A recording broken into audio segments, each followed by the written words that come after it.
This news is funded by viewers like you. Please support our work at democracynow.org/give. This is Democracy Now!, democracynow.org, the War and Peace Report. I'm Amy Goodman with Nermeen Sheikh. In a major new report, Human Rights Watch has accused Israel of committing acts of extermination and genocide by deliberately restricting safe water for drinking and sanitation to the Gaza Strip. Tirana Hassan, the executive director at Human Rights Watch, said, quote, "This isn't just negligence, it's a calculated policy of deprivation that's led to the deaths of thousands from dehydration and disease that's nothing short of the crime against humanity of extermination and an act of genocide," she said. The report details how Israel has cut off water and blocked fuel, food and humanitarian aid from entering the Gaza Strip. In addition, Human Rights Watch accused Israel of deliberately destroying and damaging water and sanitation infrastructure, as well as water repair materials. Israel has rejected the Human Rights Watch findings, saying, quote, "The truth is the complete opposite of HRW's lies." But just in the past day, the United Nations said Israel had once again denied requests to deliver aid to Palestinians in Beit Hanun, Beit Lahia and Jabalia, areas that have been under Israeli siege for months. We go right now to Bill van Esveld, acting Israel and Palestine Associate Director at Human Rights Watch. He helped edit the Human Rights Watch report just out today, titled Extermination and Acts of Genocide, Israel Deliberately Depriving Palestinians in Gaza of Water. He's joining us from Athens, Greece. Bill, thanks so much for being with us. Why don't you lay out your findings? Thank you very much for having me on this issue. I think this report lays out a clear state policy of depriving people in Gaza of water. So we looked at 4 different ways in which all access has been controlled and restricted. First, there are the water pipelines that come from Israel to Gaza. They supply only about 20% of the water in Gaza, but about 50% of the drinking water, because Gaza's aquifer underground has been completely contaminated over years and years of closure. So the first thing was cutting off those water pipes. The second thing was there are water resources inside Gaza, so those were cut off too. Those are desalination plants, those are water pumps going to the aquifer, those are water sanitation facilities, water treatment facilities. They all need energy. They need electricity, they need fuel. Israel cut off electricity and fuel within the first few days of the war, but that wasn't enough. 4 of those 6 water treatment plants I was talking about in Gaza had solar panel fields that were their source of electricity in case electricity got cut off, because electricity's been terrible in Gaza for many years as a result of the siege. It wasn't enough for Israel to cut off the electricity coming from outside. They also sent in military bulldozers to systematically destroy every one of the solar panels in those solar fields, rendering those sanitation facilities completely offline. And 2 more issues. One is, the infrastructure of water in Gaza has been so destroyed and damaged by the hostilities that it needs urgent repair. There was a major warehouse inside Gaza with a lot of spare parts. It was bombed, and the Palestinian staff who were there with their families, some of them were killed in that bombing. Finally, humanitarian agencies such as Oxfam, UNICEF, and others have been trying since the war started to get water and sanitation materials imported into Gaza to help purify water, chlorine tablets, all sorts of things to fix the network. Those were systematically blocked. Even at moments when the Israeli military was allowing other civilian items into Gaza, we were told those were blocked. That is a complete state policy of denial of access to water, and the results are horrifying. So, Bill, just to convey, you begin the report by citing World Health Organization figures about the amount of water, minimum amount of water that's required per person per day to sustain a life. What the WHO recommends is 247 liters per person per day. And since October 7th, 2023, people in Gaza, an individual in Gaza has access to 2 to 9 liters per day. as against the 247 that the WHO recommends.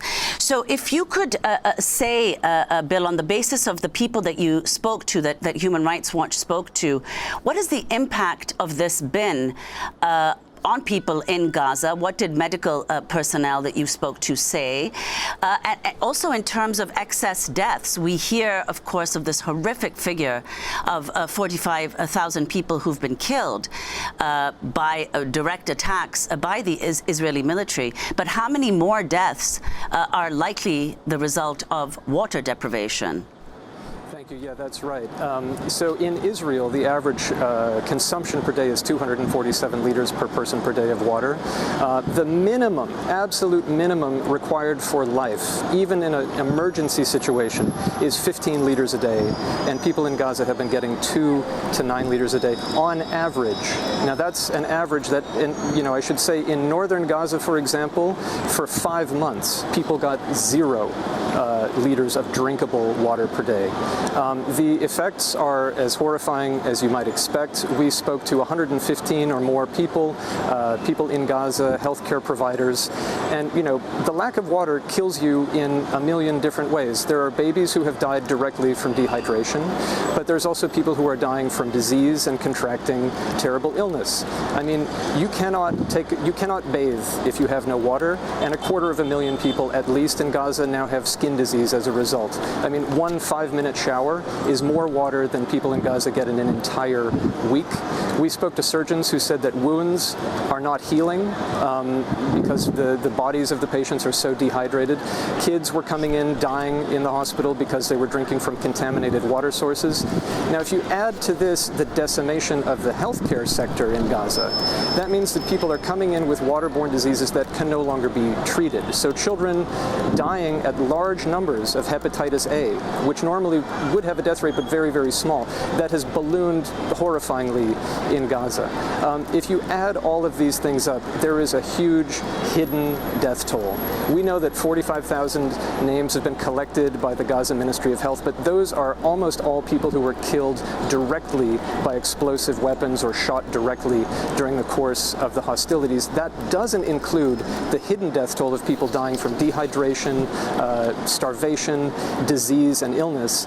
Now, there were 99 healthcare professionals who wrote a letter to President Biden and his administration in October, and they calculated on the basis of the international committee that tracks famine and that has sort of global standards for the numbers of deaths expected, that based on the assessment of starvation and hunger and lack of water in Gaza, at least 62,000 more people may be dead in Gaza.